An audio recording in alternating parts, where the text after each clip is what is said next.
And welcome to National Focus for Thursday, July 11, 2024. I am Aaliyah Martin. The headlines: Ministry of Tourism breaks ground for new tourism facility at Champagne Beach. Over 300 students achieved milestone at the Dominica State College. And Prime Minister Skerrit visits Grenada post-Hurricane Beryl. The details of the headline stories and more when we return.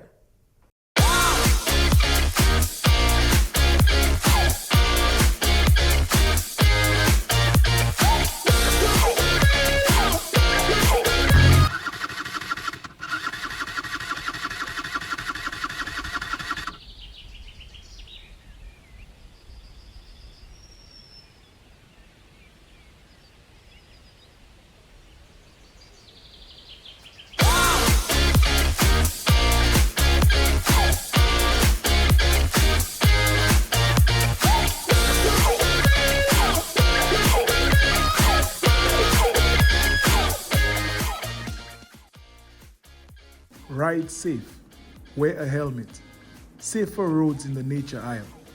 This message was brought to you by the government of the Commonwealth of Dominica.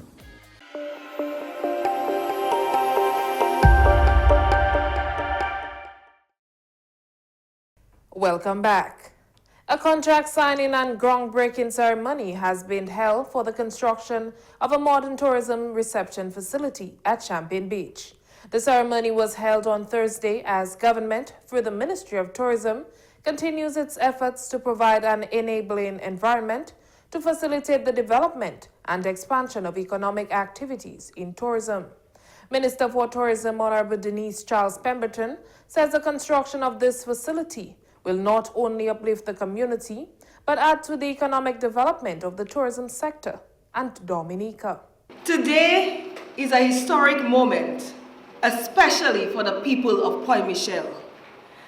Champagne Beach, a place that we spend time during the summer, having picnics, chilling with friends, or taking a walk or drive just to have a sea bath, is one of the most visited sites in Dominica. This is why I am very pleased that we are about to construct a resilient building to provide world-class service reflecting the fame and beauty of Champagne Beach. The facility will prove beneficial to all stakeholders of the tourism industry. This facility will have spaces for vendors, restaurant operators, tour operators, and changing rooms. Guests to Champagne will be able to relax and enjoy the scenic view of the area. These facilities were also designed to facilitate every single one of us, including the differently abled. The construction and operation of this facility is expected to create numerous opportunities for growth. Our local beach is being elevated to a world-class level, creating more opportunities, more jobs, and greater economic activity. This, ladies and gentlemen, is the vision of the Dominica Labour Party, led by our Prime Minister, Honorable Roosevelt Skerrit.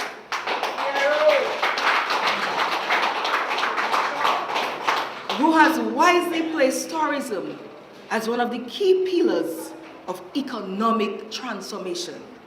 This facility is another step in the modernization of tourism sites around the country in a bid to provide quality experiences to all visitors.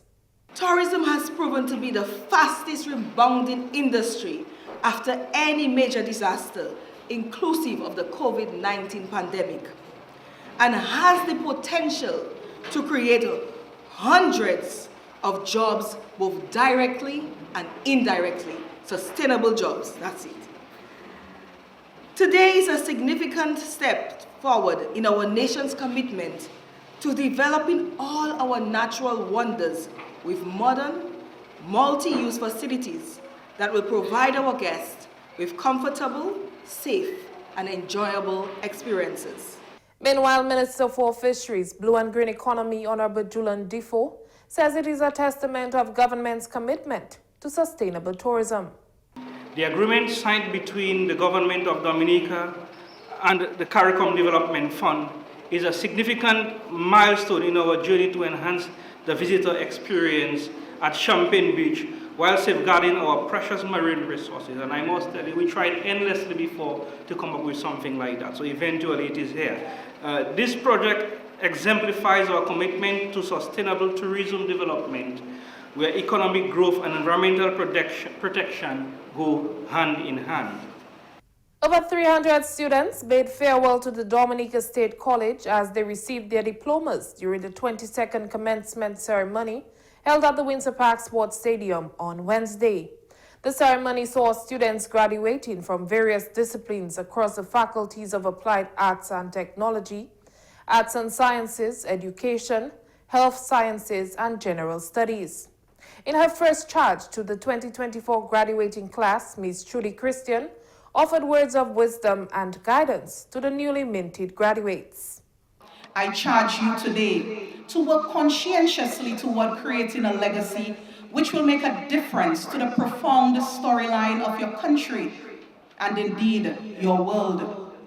Ask yourselves, what can you do to carve out your niche in strengthening the Dominican economy, in securing livelihoods from the negative impacts of the climate crisis, in increasing efficiency and productivity through the smart use of technology, in preserving and promoting culture and heritage, in improving healthcare, in modifying educational standards. In her keynote address, conservation ecologist Ms. Janelle Brisbane encouraged the graduates to prioritize their passions when choosing a career. She emphasized that while societal pressure may tempt them to pursue a more prestigious path, they should instead follow their hearts and do what brings them joy.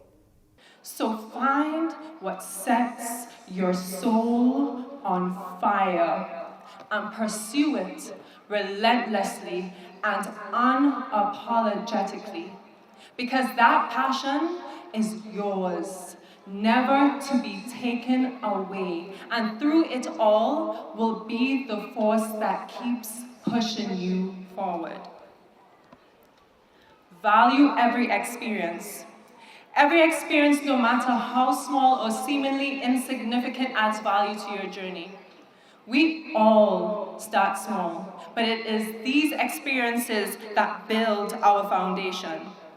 Wesley's Miss Kiara Kyra Marcel has once again demonstrated her academic prowess, capturing the 2024 Valedictorian Award. This marks her third consecutive time of excellence, having previously earned the top honors at both the Northeast Comprehensive High School and the Wesley Primary School. Onwards in my college life, I juggled work, my internship, and multiple majors while maintaining leadership roles in various clubs and serving as a student ambassador. The toughest nights were those where I clocked out at 11 p.m. on weekends and had to wake at 5 a.m. and sometimes 4 a.m. to prepare for school. But surprisingly, I would not trade these chaotic semesters for anything, for these were the defining moments in which I learned the most about myself. It was her exceptional time management skills, unwavering diligence, discipline, and tenacity that allowed her to excel. She received the Academic Excellence Award in Business Administration Finance, a testament to her remarkable abilities. As we embark on a new chapter, we must be vigilant in our pursuits.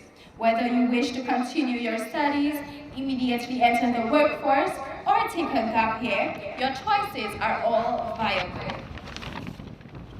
We all have distinct roads that can lead to the same destination in life, success.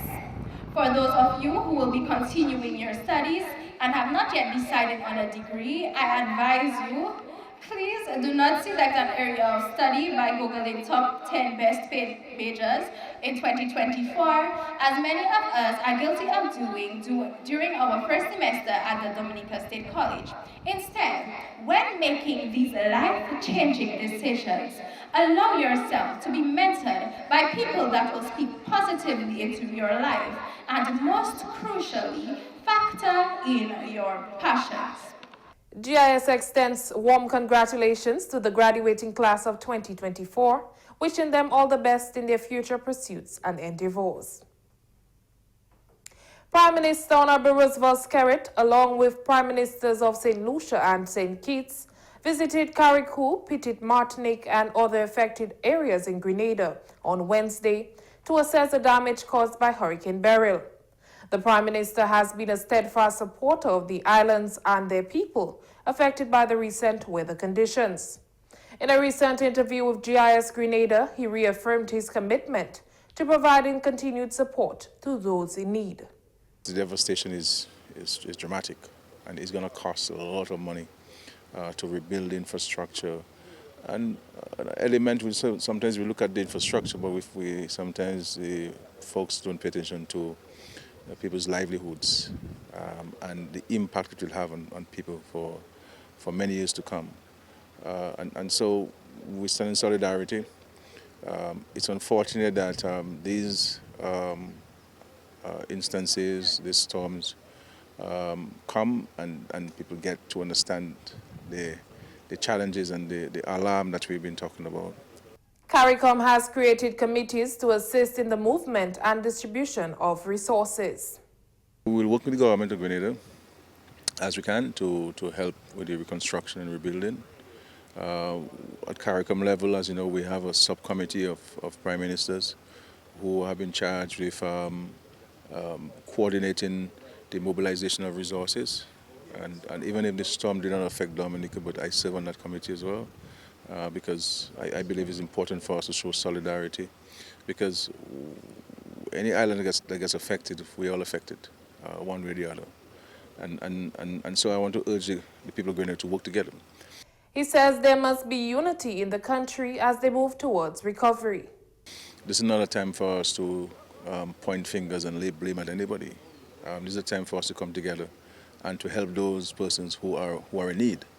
And if you cannot be constructive at this time, then it makes no sense to speak, because that's not what the people of Carriacou and Petite Martinique want to hear. People want to hear a hope, confidence, and that their lives and livelihoods will be restored.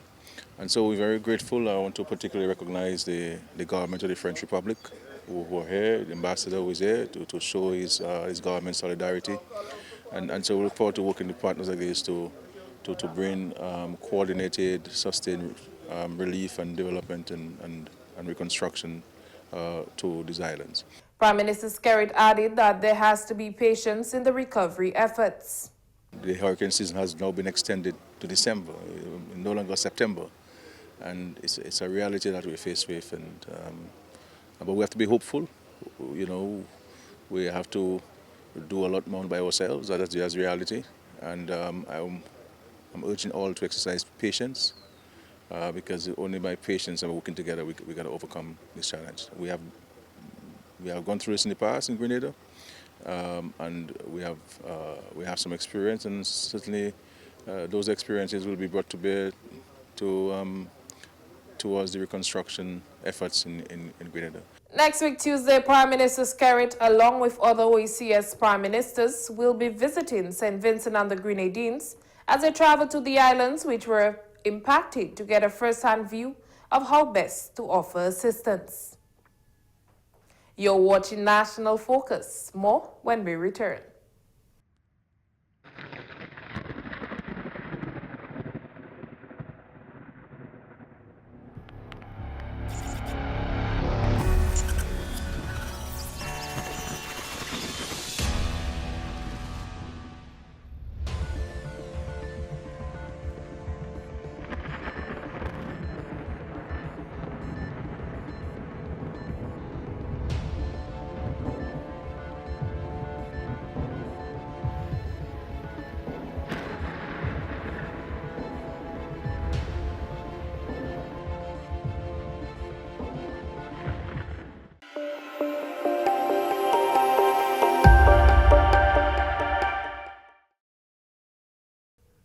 Welcome back.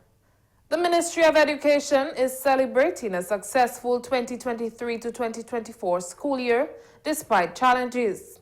In her end-of-year speech, Minister for Education, Human Resource Planning, Vocational Training and National Excellence, Honorable Octavia Alfred, highlighted key achievements. 327 students graduated from the Dominica State College, while 629 students from secondary schools graduated between May and July, with an impressive 89% of all fee-form students meeting graduation criteria. This is one of the highest percentages that we have seen. This could mean, we are analyzing our data, but this could mean that more students are completing secondary school, more students are meeting graduation criteria, and less students are dropping out of school. But we are continuing to analyze our data. Now, the students who do not make the graduation criteria, they do receive a certificate stating that they have completed the secondary program. The ministry's goal to achieve 100% student completion of their secondary program and reach fee-form level is well within reach, thanks to the progress made so far. To further enhance student success, the ministry is also working to improve student certification, offering scholarships and financial assistance through the GATE program. Teachers are also benefiting from summer workshops that focus on classroom management and digital literacy, ensuring they are well equipped to provide the best possible support to their students. We have a number of teachers who are engaged in summer programs. We have more than 90 teachers attending the DAT-CTF summer workshops, which are run by the Dominica Association of Teachers in collaboration with the Canada Teachers Federation. We have 4 groups of students, and this year we are offering classroom management, measurement and evaluation with online assessment, digital literacy and AI, music and theater arts.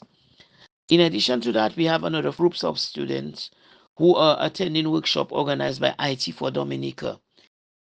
The ministry is prioritizing technology advancement this year, building on Dominica's reputation as the top performer in the OECS for online learning and digital curriculum. We are ensuring that we are moving forward so that we can at least be counted among those who are moving forward based on the speed at which technology is going on in this world. Now, this week, we also have 25 Ministry of Education officials who are receiving training in operation planning to support the new education sector plan that we are putting together. We believe that we had a very successful year. The school year will culminate with the highly anticipated release of the Caribbean CXC results in August, which will be officially released in a special ceremony in Dominica this year. The Dominica Solid Waste Management Corporation embraces the recycling of plastic as an important initiative for landfill diversion and a strategy for ensuring a clean and green environment. The corporation has again prepared a 40-foot container of baled plastic for shipping to an overseas market. This shipment will be done on Monday, 15 July 2024. A first shipment was done in December last year. Public Relations Officer for the Dominica Solid Waste Management Corporation, Ms. Rhoda St. John, says the corporation engaged schools in this initiative. From March of this year, we got engaged the students from the primary schools and high schools, from the environment and 4-H clubs that has been collecting plastic bottles for recycling. To date, we can clearly see that this container holds 69 bales of plastic bottles, 62 white, 4 green and 1 black. This is just over 500,000 bottles that is being shipped from our environment out of Dominica. The corporation has been working diligently over the years with external partners to introduce projects which finally lessens the amount of waste disposed into the landfill. The separation of waste from home, which is sorting at source, is very important. The students went home and was able to tell their parents, do not throw the plastic bottles in the garbage. That actually assisted us to be able to have all of these bottles here today, to be able to ship out and to protect our environment by less bottles being in the environment. The corporation encourages individuals to take responsibility for the waste they produce, separate their garbage, and compost organic waste. With a number of schools involved in the recycling effort, Solid Waste was able to collect all bottles in a short space of time. That process started sometime last year where we were able to ship out our first 40-foot container in December. And with the schools coming on board, we were able to collect more bottles in a shorter period of time to be able to load our second 40-foot container. We have 42 primary schools with 53 clubs engaged in collecting of plastic bottles, which were able to collect just over 250,000 bottles. And today we are full in a container with just over 500,000 bottles to be shipped out of Dominica. Weak unstable conditions generated by the passage of a low-level trough can be expected to result in increased cloudiness, with an increased chance of showers across the area. Thereafter, a tropical wave approaching the area is projected to generate cloudiness, scattered showers, and possible isolated thunderstorms by late Friday evening. People in areas prone to flooding, landslides, and falling rocks are advised to be on the alert and to exercise caution. Slight to moderate seas can be expected in open water, with waves peaking near 7 feet during the period. As we're in the midst of the hurricane season, it is crucial to take proactive steps to protect yourselves and your family. Today's tip: trim trees that touch power lines or hang over the house and other buildings. And that's all for this edition of National Focus. Be sure to follow GIS Dominica on Facebook, YouTube, and on Twitter. You can also drop us an email at gis@dominica.gov.dm. From all of us here on the GIS News Production team, I am Aaliyah Martin. Thank you for watching.